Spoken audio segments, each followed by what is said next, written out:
Well, welcome, Laura, to the Girlfriend Doctor podcast. Thanks for being here. Coming here Truly a from pleasure. Maui. Uh, Yes. so good. You know, my oldest daughter, Brittany, will be moving there, back there. She lived there for 9 years. So I'm definitely introducing you two to connect. You will love each other.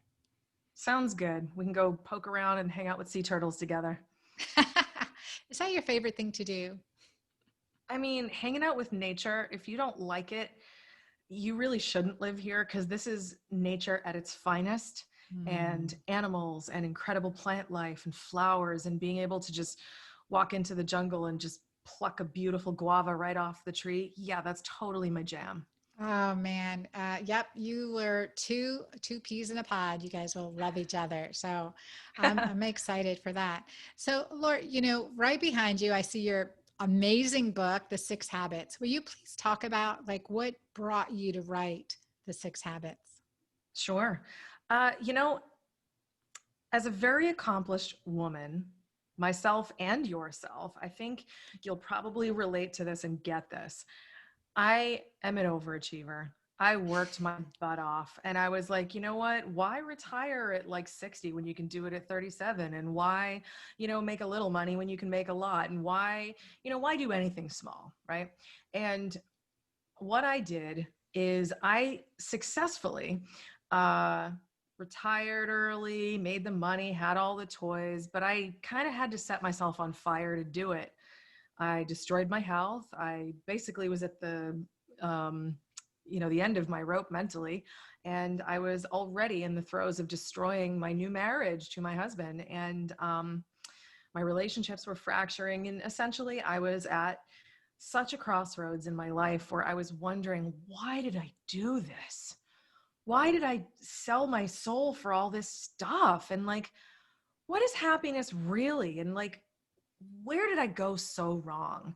So, in the middle of self loathing and bleeding inside and feeling like absolute death, um, I was just angry. And I felt like, well, I did all the work to check all the boxes that civilization and our culture and my parents and everybody else told me to check. Why am I not happy? What, what did I miss? So I started on this crazy research project because like Wait, most of my life. before we get there, I want to backtrack a little bit. So, Yeah. just like working nonstop, striving, right? On the hamster wheel, um, um, accumulating wealth and great reputation, all of these things. But yet you're like physically, your relationships were struggling, like you didn't have happiness. So what do you think was at the root of that? The root of that was really just always chasing the wrong thing. Like success is great and money is great, but if you chase it for the wrong reasons, or if you chase it because it makes someone else happy, or because they might like you more, or your parents will be more proud of you, it's empty. It's a hollow victory. It's a hollow success. And at the end of the day, who cares how great your resume is? If you're miserable, it doesn't matter, And when you get you to know? the like underlying reasons that were driving, you so strong and drive so many of us so hard, like what were some of those reasons? This is a great question. I'm glad you stopped me to ask these because I feel like we can definitely all relate to this. I wanted to make my parents proud. I wanted to feel like I was good enough. I wanted to constantly escape that feeling of I was an imposter and I didn't deserve my success, and that my friends were all successful and they had impressive resumes and they made loads of money and I was a fraud and they were going to figure me out. And it was a lot of these things, and just really wanting to feel enough. I mean, I chased the big house and the the great life on paper because I just really cared so much about what other people thought, because I always thought that would address what I thought, and it didn't. I always thought that if other people loved me, then I had permission to love me. That's a lie. Hmm. Goes the other way around. Oh, very much, very much. Mm. And as a matter of fact, the more you love yourself, the more other people love you. It's not like you really don't need other people's approval. You think you do.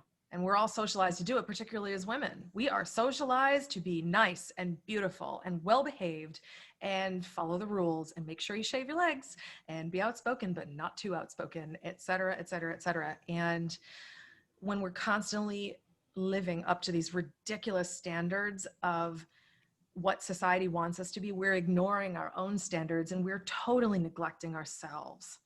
I did that. I'm like totally guilty of it. And I have, okay, so high five to you, hands both in the air. Like, right? It's, Right. it's just, it's awful. And I am not a mom. I tried to be, it was not in the cards for me. I just couldn't carry a pregnancy to term. So, but I always said that if I got to be the mother of a daughter, I would really be in trouble because I had so many things within me that I was terrified to pass on, like self-loathing. I mean, my mom was on a diet for 40 years because she never felt like it was okay to be 10 pounds overweight because she liked pastries and they made her happy. Like her self-worth was tied to her appearance. And even though she said to me, Laura, you're beautiful, what she did sent a different message. And I picked that up. So I too was on a diet for 20 years. And I just realized, like, damn, I have a lot of things I need to be that are more in alignment with what I truly believe before I can do this. And I don't want to have a child so they can spend 40 years in therapy when they turn 18. You know? I hear you. I hear you. No, no.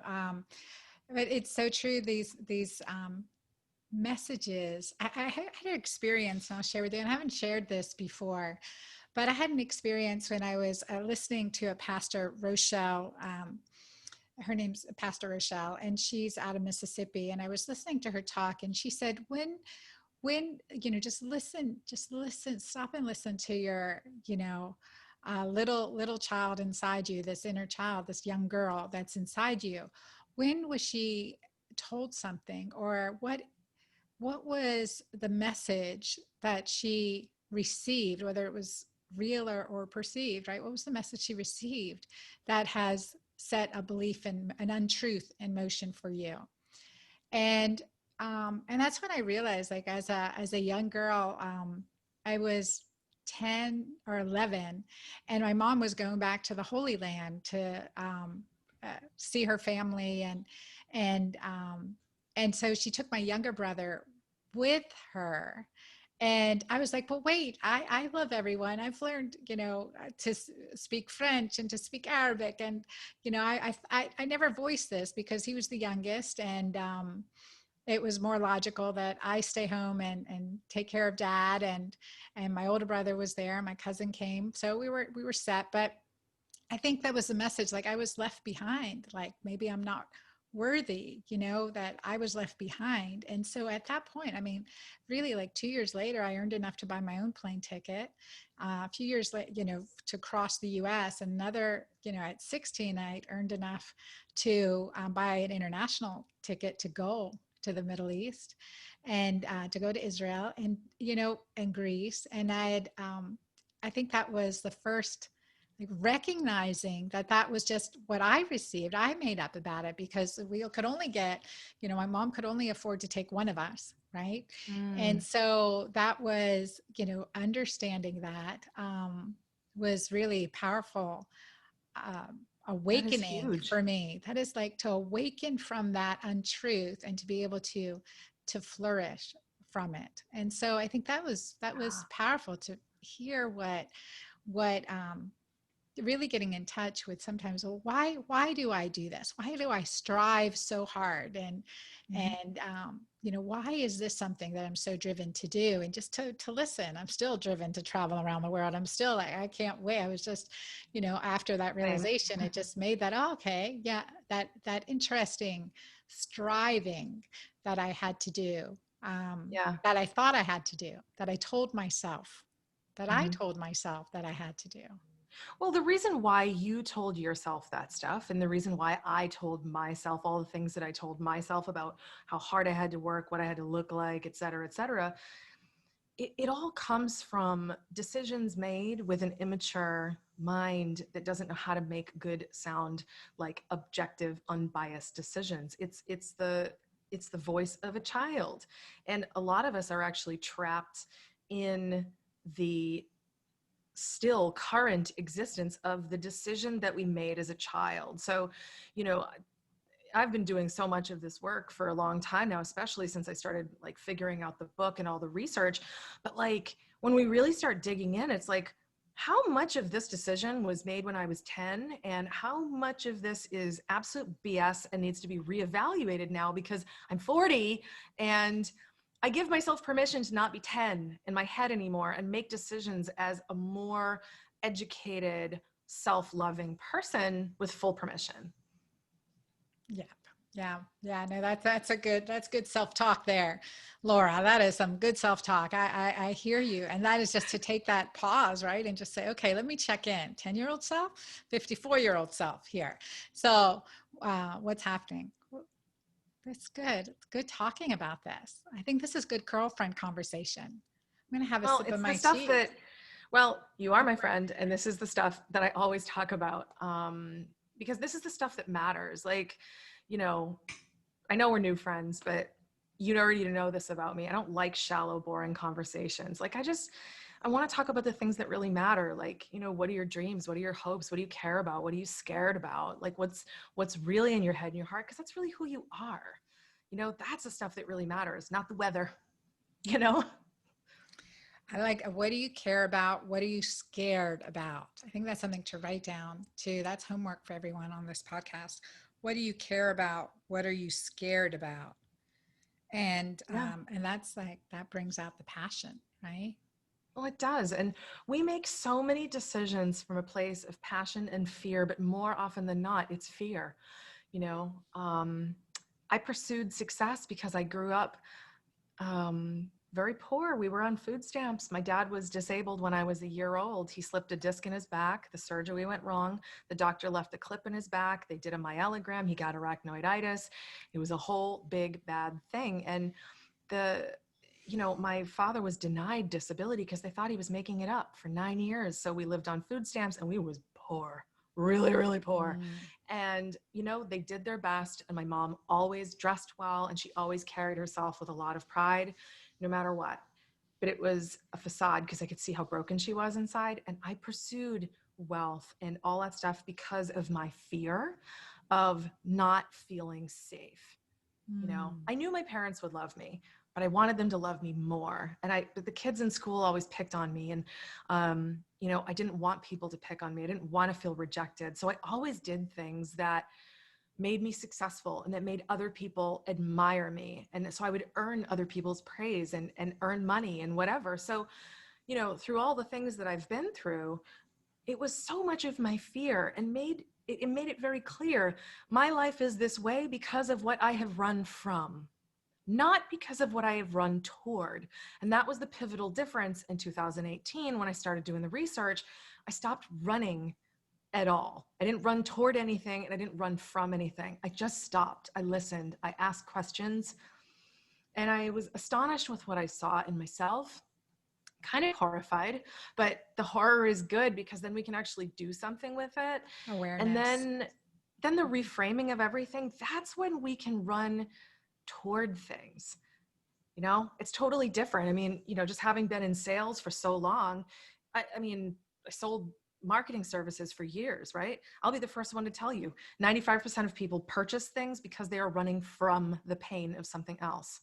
Finding that 5%er, the one that does it for the sheer joy of doing it, is rare. It shouldn't be rare. Pursuing our dreams because of joy should not be rare. Pursuing wealth because of fun and because it's great to have nice things because we can do for others should not be rare, you know? That's good stuff. That is good stuff right there. And I just reminded of the quote, our presence is the greatest present, right? Our Yes. being present is also the greatest presence, Mm-hmm. present. It's so true. And then that in 2018, you said, okay, I'm stopping. I'm going to be present. I'm just going to be here. Mm-hmm. And the six habits came to you. Like, this is like really clarifying because six habits out of like, oh my God, 1,000 habits, right? So six habits. So these six, why these six? Well, I was asking the questions to myself, and I'm really good at asking questions. And I feel Yes, like you are. Yes, you are. Thank you. I feel like entrepreneurs are naturally gifted in questions. So are 3-year-olds, by the way. Why, mommy? Why? It's true. It's true. Everybody needs to be a 3-year-old again. Just ask more questions and better Mhm. ones.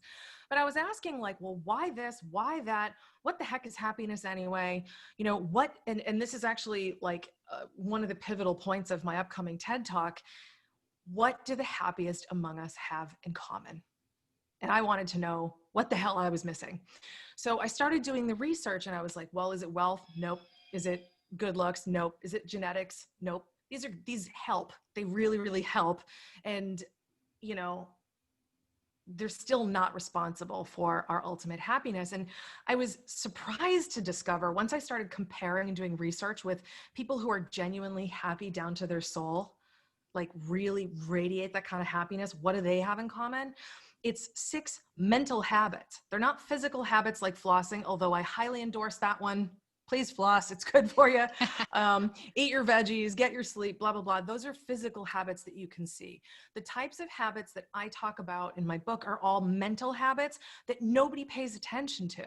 So you mentioned presence. That is one of the habits. It's a habit to opt into a moment. It's a habit to put your damn phone down and go for a walk and just be. It's a habit to put your phone down and pay attention to the one you love, right?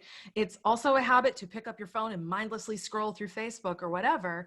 And so many of us do it, and it has to be a habit to catch yourself. So the habits are all to do with our relationship with ourselves and with life. And mental habits, they're harder to pin down because you can't see them. And half the time, we're not even aware of what we're doing. I hear you on that one. That awareness factor, yet again, it's the eyes don't see what the mind don't know. So, how do you focus in on what those habits are? So the research led me down some incredible rabbit holes. I definitely felt like Alice in Wonderland. Whew, let's follow the white rabbit. Let's see where this one goes. Whee, off we go. I mean, I was like a maniacal crazy person doing this research. It was so fun because I'd never taken on something this big before. All the coffee, all the wine, all of it went through my body. And all the Oh, post-it yeah. notes and wild scribblings with Sharpies and just doing research and like interviewing people. And it was so fascinating. And to be able to like, I had this massive like pile of behaviors. And then I started looking for patterns and it's like, well, happy people do this. They think this way, they do this, they do this. And I started seeing patterns. And, I feel like this gift of this knowledge was given to me because I'm a big mouth. I don't mind being on stage, and I am joyfully able to give this to other people. I went through hell to get the wisdom, and now it's a joy to give it to others. And being able to figure out, like, just the thing I'd been looking for 40 years. Oh my God, that was amazing. I was like, oh, I can stop looking. This is so cool. And it has nothing to do with money. Like, I'll tell you what the 6 habits are. So there's kindness to ourselves. That's a habit. And acceptance of ourselves. And you've got gratitude, like not just 10 little bits before bed, but like literally radical gratitude, even the crappy stuff. Presence, like you said, you've got goodness, adding good energy, subtracting the toxic energy, and then the habit of intention. I feel like entrepreneurs are better intention than the rest of the population because we know how to just take nothing and turn it into something, and that's intention. But all of these habits work together.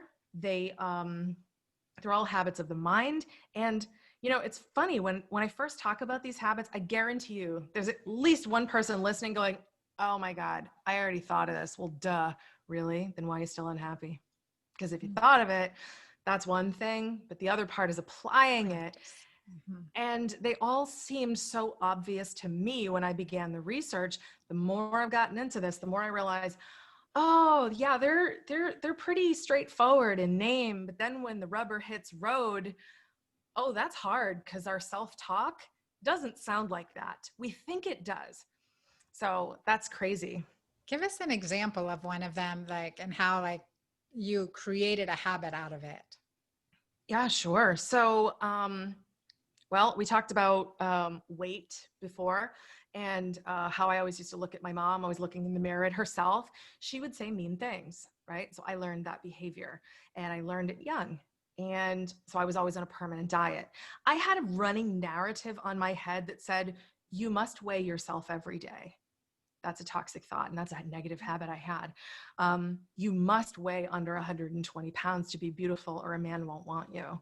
You must fit into your clothing and have it look perfect on you, or you are not good enough.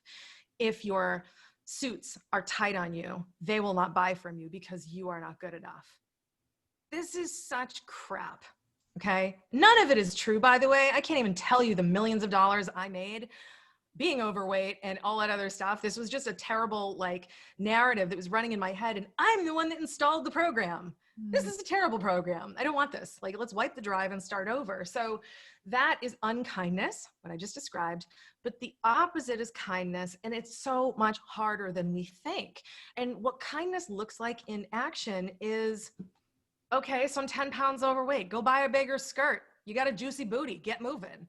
Like, they're going to buy from you because of your brain, not your butt. Get going. Like, you're still beautiful no matter what you look like, because your beauty comes from within. Or I don't need to weigh myself every day because my mom did. I'm awesome as is, regardless of my weight. Or I'm going to crush this sales meeting today. I believe in myself, blah, blah, blah. Kindness has to be a habit, and it's not for most people. And I lived in the dark side of this for ages. Now I look in the mirror, right? I get bags under my eyes because I'm tired, or I get like, lately I've had this weird rash around my eyes, and I'm like working with somebody on this. And it's like, it's so easy for me to have that instant thought of, oh my God, I look like crap, right? That's the old unkind script. Kind. And Mm-hmm. I can hear it, and I can hear that nagging little voice. But now my new habit is, no, no, no, no, no.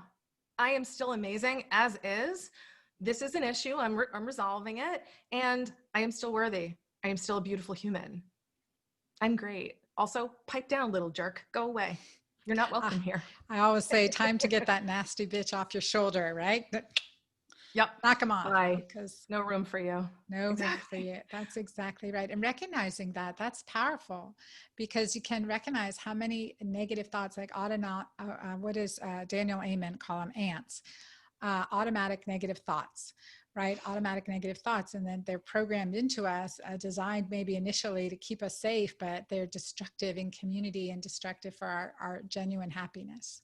And I found a so statistic that's going to blow your mind. You ready for this? I'm I was doing ready. some research for my talk, and I love data. Ooh, I'm so nerdy when it comes to this stuff. So I found this study on the quality and quantity of thought in humans, and it was done by the National Science Foundation in 2005.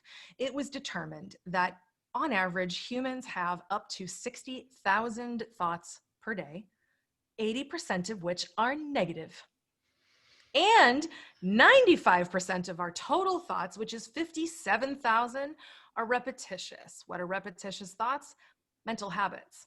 So I found that, and I was like, oh, well, that's juicy. That's the science that just proved the validity of my work. Thank you very much. Like, is that really what you want your life to be? Because your habits give you your life. If your habits suck, so does your life. If your habits are amazing, so does your life.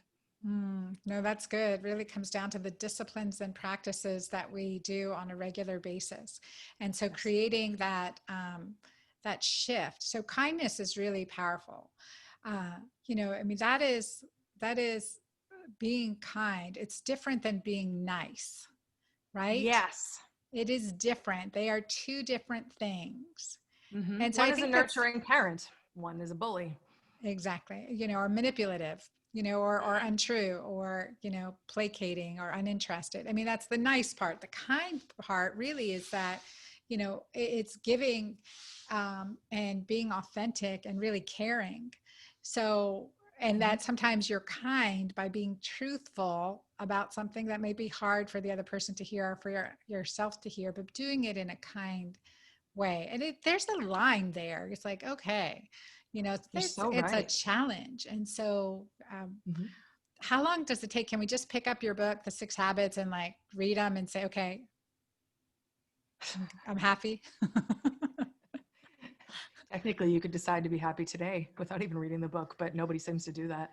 Um, the Deciding that way, I'm happy here with you, Laura. This is yep. good. And our community listening here on the Girlfriend Doctor podcast. So Well, I am hyper present, so I'm happy in this moment. I'm thrilled. So this is great. You know, as with any wisdom, you need to apply it. You mhm. can learn about the habits as an abstract through the book. And I actually load the book with several like free workbooks and lots of great stuff that you can do to begin your self-awareness journey, figure out where you stand now. And, the timeline really depends on a couple things. One, how stubborn you are, and also how stubborn your old negative, harmful, destructive ways are. Like, are they going to go down easily? No.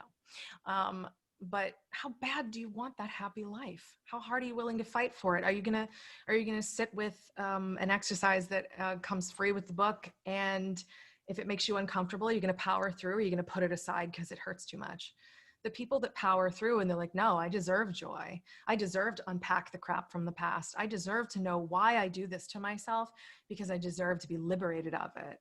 And the people that are done, just done with the old way, which is just so destructive and not effective, those are the people that can actually see really great results really soon and really early. But the more you resist, the more you hang on to your bad habits because you believe they're helping you, like goodness. Oh, I need the news. I need 4 hours of it a day. You don't. That's an addiction, but okay. Sure, cling to that. You're just going to be unhappy longer. Like, it's stubbornness. That's it. The more you Mm. surrender, which is something this type A boss babe had to learn how to do, the easier it is for you. I hear that. I hear that. And I think that surrender, that word surrender, that's a vulnerable word.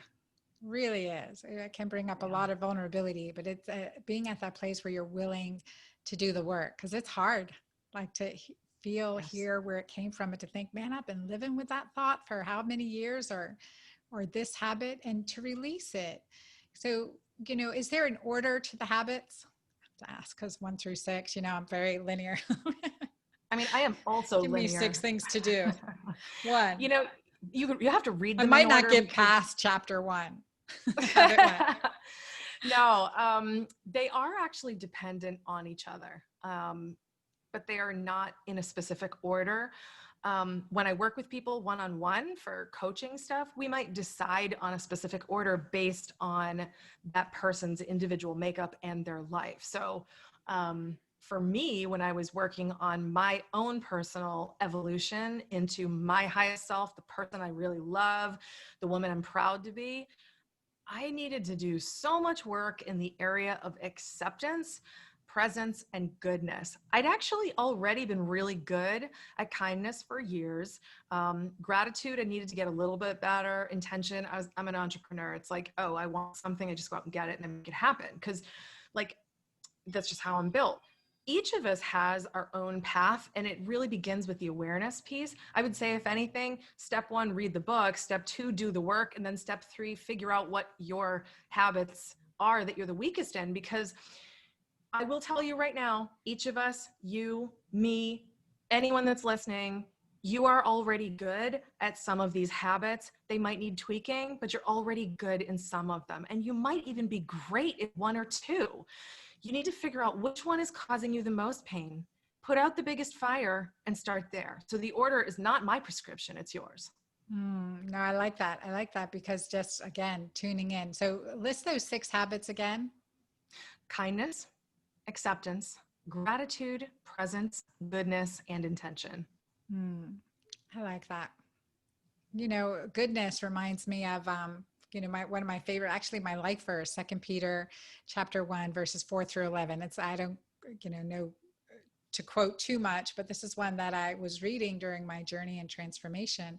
And I read this, and it starts with like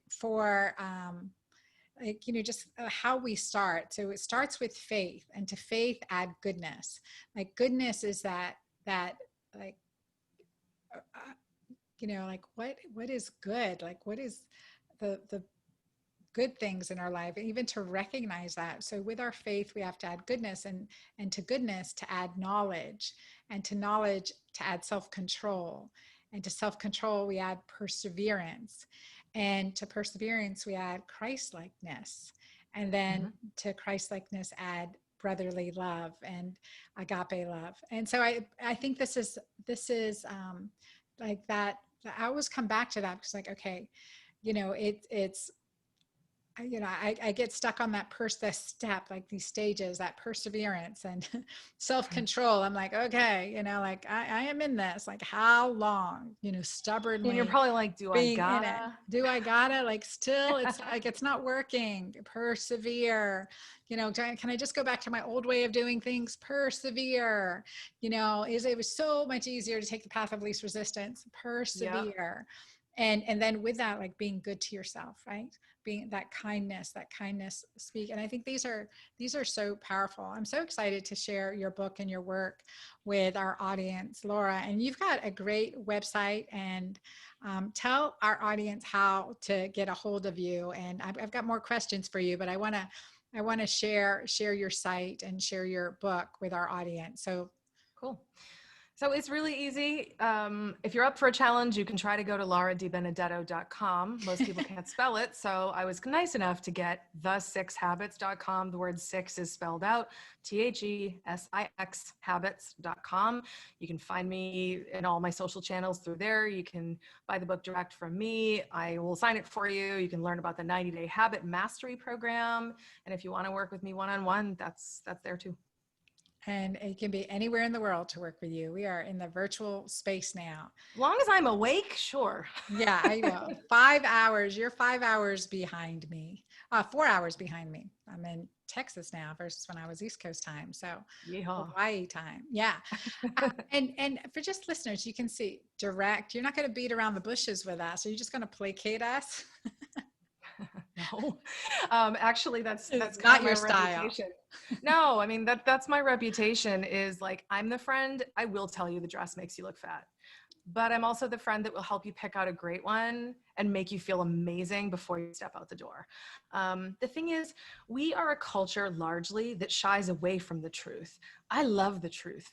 I believe in the truth, and I believe that the truth doesn't have to be painful. It's how you lovingly serve someone in kindness, and deliver the message that someone needs to hear. And whenever we talk with ourselves, it's so easy to be unkind. And, we don't ask for other people's feedback because we're afraid of being hurt by the answer sometimes. And I show people the truth. And the truth itself is painful. I don't need to be a jerk in delivering it. So I will shine the mirror. I will help you see it. But I will love you the whole way. I will hold your hand the whole way. I will make sure you feel safe and you can cry the tears you got to cry so you can put it to bed and move on and really step into your version of self that you really deserve to be and the one you've always envisioned. Can you give an example of someone that you've helped on this transformative journey? Yeah, I can. God, so many. Um, I'll give you two. One, they're really brief.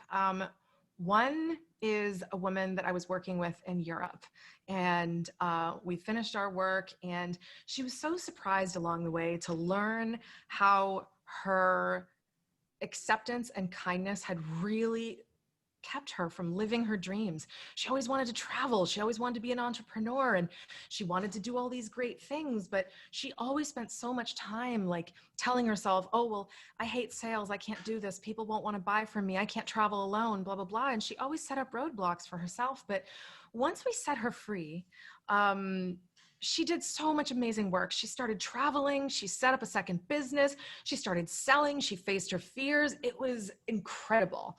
So that's number one. Love Number that two, story. I love that. And she's I like awesome. that, just that self, the limiting beliefs, right? Going into those limiting beliefs and then Yeah. creating positive habits around them.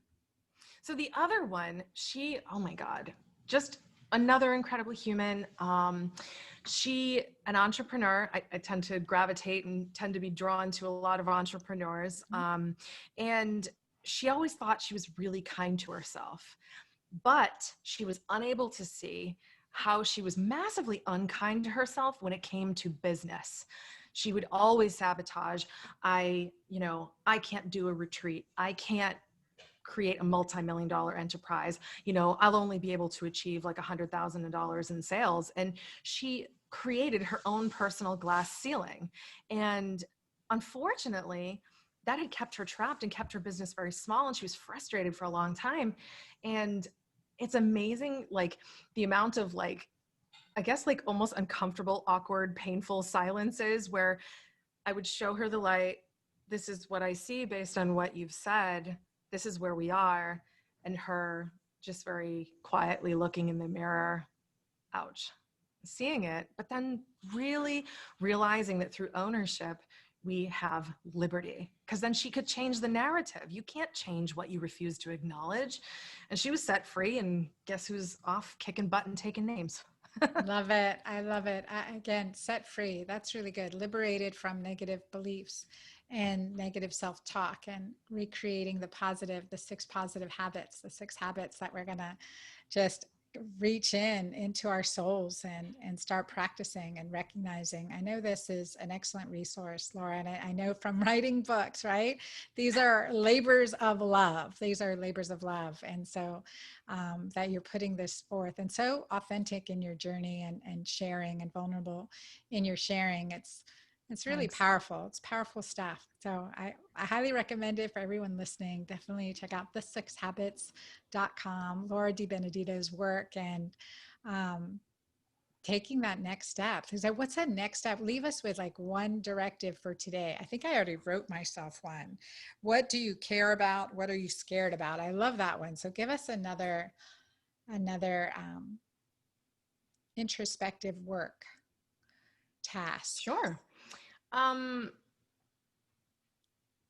I think it would be really wise for us to take a look at the entirety of our lives, take an inventory of what's working, what's not working, and then rank the things that are not working and rank the things that are working. Through that, we can actually identify what we care about and what we're scared about. But more specifically, the path to creating a life that more aligns with the one we dream of will begin to reveal itself. I mean, all of this it all comes from self-awareness. You cannot become a master of the six habits and set yourself free unless you listen to yourself. You can't liberate yourself to pursue the things that would really light your soul on fire if you're not aware of what's holding you back. Like, you can't do that. Every journey begins with the journey of self-awareness and the courage to seek out the path. Powerful. Yes. So, you know, that's kind of like even just thinking what's working for ourselves and what's not working for ourselves. So I haven't created a list like that. Typically said who's working for me, who's not working for me, but what's working for me, what's not working for me. So I will take this up, and I'll be texting you later. Text So me as much as you like. I would love to. I just want to thank you again, honor you for your time. And tell me, I always ask clients or guests on my show, what is your morning ritual? Share with us your morning ritual. It gets your That day implies I going. have one. So here's the interesting thing about Laura DiBenedetto. I have a rebellious approach to life. I don't like routine, even though it seems to work for me and most humans. I don't have a morning ritual other than pee, get dressed, make coffee. That's kind of it. Like, some people meditate. I love these people. I admire them. I am nothing like them, but I admire them greatly. Um, yeah, Wait, it's you it's mean you're pretty not like, drinking Mighty Maca? I mean, what? You know, sorry, man, not yet. I get it. I gotta get it to you. I gotta get it to you. All right. Yeah, I just like, honestly, I've always been the type of person where I'm very like free spirited, and I've finally given myself permission to be this way, because there's lots of people, oh, wake up at 4 a.m. every day and make sure you exercise for an hour. And I'm like, nope, nope, with nope on top. No, I don't want to do any of that. I want to wake up and I want to see what mood I'm in, how my body feels, and go from there. That's I love it. it. And it's made me happy. Oh my God, you're so funny. You know that song? I love this song. My daughter, when she plays it, I just sing it out loud, like and then I'll answer her in this rhythm sometimes. My name is no, my number is no, my address is no. And I think it's like, if you know, I cannot keep rhythm. www.no.com. Exactly, it's a hysterical song. It's a hysterical song, and That's so funny. that's yeah, it's going to I be get that. fun. Yeah. You know what? I just like, so I started my company, my first company at 19. Talk about overachiever. I know you got this overachiever in you, Miss Triple Board certified. Yeah, right. So, Like, did I need that? No. right. Well, you are the queen of your own badassery. But at 19, I started a company. I was always living in like, you should do this and you should do that and you got to do this because other people and then and then. I'm just done. I don't wear suits. I don't do this. I'll go for days at a time without shaving my legs. Can you believe it? Like, What? You're so I'm done funny. shooting on myself. I'm done. Done So, shooting on yourself. That's a phrase to live by. I am done shooting on myself. yep. It's only I want. I want to wake up. No, I want to laze in bed. No, I want to hang out with the cat. No, I feel like learning Italian today. No, I feel like having tea today. I won't be getting dressed today. Or no, I will conquer the world today. Today is my day. I get to decide. You get to decide. You get to decide. We get to decide what habits we keep and what habits we release, what's serving Absolutely. us and what's not serving us, and what Yeah. our next steps are. So, Laura DiBenedetto, I want to thank you for being on the Girlfriend Doctor podcast. I look forward to chatting with you some more and actually coming to visit you when my daughter's there on Maui, on your beautiful island at some point, quarantine lifted, God willing, in the near future. And I look forward to just continuing our conversation. Thank you for this work that you're putting out in the world. And thank you for being here today. Truly a pleasure. Thank you so much. Recording the intro. Welcome to the Girlfriend Doctor podcast. Today, let's just talk about the 6 habits that really make us happy. What are they? Well, I am Dr. Anna Cabeca, the Girlfriend Doctor, and I am about creating health and happiness and certainly having conversations authentically, shamelessly, and guiltlessly so that we can be our truest, happiest, healthiest self in our best relationships. Today, I'm bringing on a girlfriend named Laura DiBenedetto, and she is on the island of Maui. And we're going to be talking about the book she wrote, The 6 Habits. And this is powerful. Uh, Laura, as you'll see, is a dynamic, powerful woman. She's a TEDx speaker, #1 best-selling author of The 6 Habits, and life mastery coach. She teaches how to create the life of our dreams without sacrificing what we love. As founder and CEO of Vision Advertising, a company that she built at age 19, she's helped hundreds of entrepreneurs build and grow profitable enterprises entirely on their terms. So today, join us in our discussion. This is really deep and transformative. I share some stories that are pretty powerful and personal to me. I look forward to hearing from all of you. Thank you. Here we go. Recording outro. What a powerful discussion and so much fun girlfriend time with Laura. We really dug into some personal good information here and some empowering uh, practices to really take home. The first one being, what do you care about and what are you scared about? And the other thing, as she said, is what's working and what's not working. Make that list. And from there, you can really see what you do care about and what you are scared about and what's resonating truth to you as we dose ourselves with good, powerful goodness. So I want to thank you for being part of my community and listening here on the Girlfriend Doctor podcast and sharing your journey and your stories with me as well. Please don't hesitate to reach out and let me know what you need help with. Where can I help you? Because remember, I am here for you. I am your Girlfriend Doctor. Bye till next time.